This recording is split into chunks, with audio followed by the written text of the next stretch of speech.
আজকে আমি আপনাদের বানিয়ে দেখাবো 3 মিটার কাপড় দিয়ে 10 থেকে 15 বছর বয়সের মেয়েদের জন্য ঘটি হাতা ফ্রক জামা। দেখবেন কি করে বানাবো। প্রথমে টপটা কাটিং করার জন্য নিয়ে নিলাম 18 সেমি।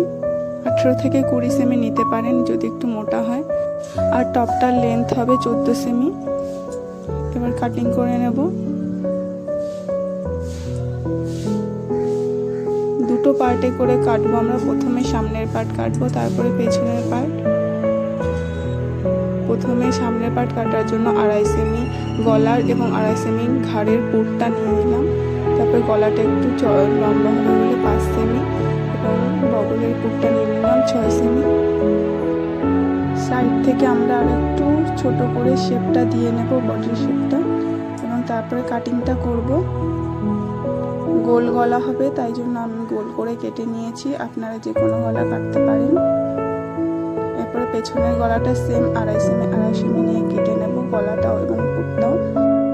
গলাটার চওড়াটা নিয়ে নেব 4 সেমি এবং বগলে যে পুটটা থাকবে সেটা সেমই থাকবে সামনের পাটটার মতো। এবার সেমভাবে কেটে নেব, যেমনভাবে সামনেটা কাটিং করেছিলাম। পেছনের পাটে চেন বসাবো, সেই জন্য একটা কাটিং দিয়ে নেব মাপ, যেখান থেকে চেনটা আমরা বসাবো। এবার নিচের পাটটা যেটাতে কুচি বসবে সেই পাটটা কাটিং করব। আমাদের পুরো জামাটার মাপটা আসবে 40, যেখানে আমরা টপটার মাপটা বাদ দিয়ে এই ঝুলের মাপটা নিয়ে নেব। 14 সেমি বাদ দিয়ে যতটা পড়ে থাকে আমরা ততটা কুচিতে নিয়ে নেব। নিয়ে কেটে নিলাম। নিচে দেখুন এই যে কাপড়টা বাজবে, এই কাপড়টা দিয়ে হাতা এবং গলার কাপড় বার করা হবে।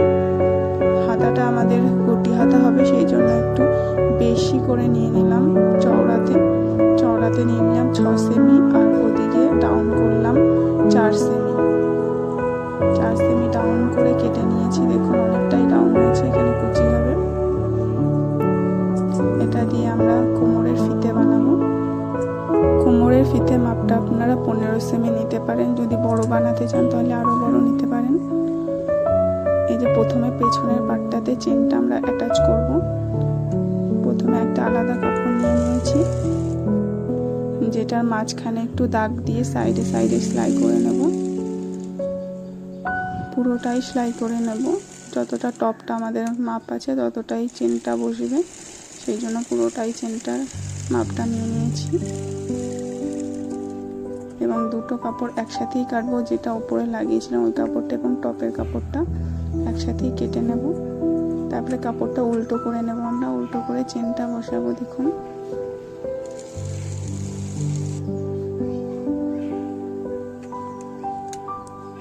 চেনটা হাইট চেন হবে, সেই জন্য একটু সামনের কাপড়টা বাড়িয়ে সেলাইটা করে নেব যাতে চেনটা ঢেকে থাকে।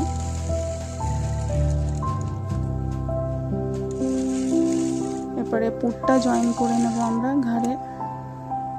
জয়েন করা হয়ে গেলে আমরা গলার কাপড়টা লাগাবো। দেখুন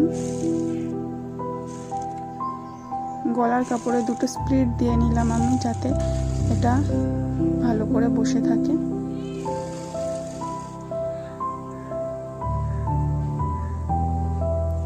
দেখুন কিভাবে মুড়ে মুড়ে সেলাই করছি আমি গলার কাপড়টা। দেখবেন গলাটা কি সুন্দরভাবে বসে থাকে স্প্লিটের জন্য। দেখুন খুব সুন্দরভাবে বসে আছে আমাদের গলাটা।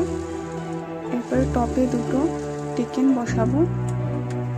সামনের পার্টে দুটো টেকেন এবং পেছন পার্টে দুটো টেকেন বসাবো। টেকেন দুটো বসানো হয়ে গেলে হাতা বসাবো আমরা।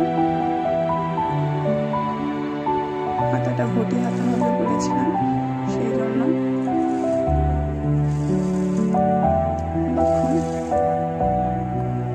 স্প্লিট বসাবো এখন। যদি আপনারা হাতাতে আরো বেশি কুচি দিতে চান তাহলে আর একটু বেশি করে কাপড় নেবেন।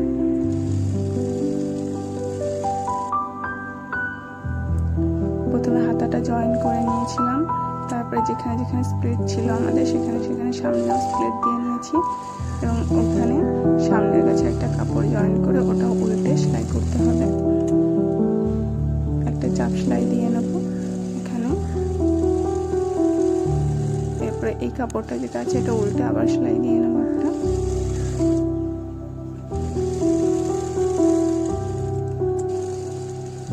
এটা কোমরের ফিতেটা আমরা সেলাই করছি, দেখুন উল্টো করে সেলাই করে আমরা একটা পিনের সাহায্যে উল্টে নেব। উল্টানো হয়ে গেলে আমরা টপটার একটা সাইড সেলাই করব। একটা সাইড যখন সেলাই করব তখন কোমরের ফিতেটা অ্যাটাচ করতে হবে। একটা সাইড সেলাই করা হয়ে গেলে আর একটা যেটা খোলা সাইড থাকবে সেই সাইড থেকে কুচি বসানো স্টার্ট করতে হবে। দেখুন এটা একটা আলাদা টাইপের কুচি বসাচ্ছি আমি। একবার এদিকে একবার ওদিকে করে ঘুরিয়ে ঘুরিয়ে কাপড়টা দিতে হবে। দেখুন ভালো করে দেখলে বুঝে যাবেন আপনারা। এইভাবে কুচিটা দিলে অনেকটা ঘের থাকে।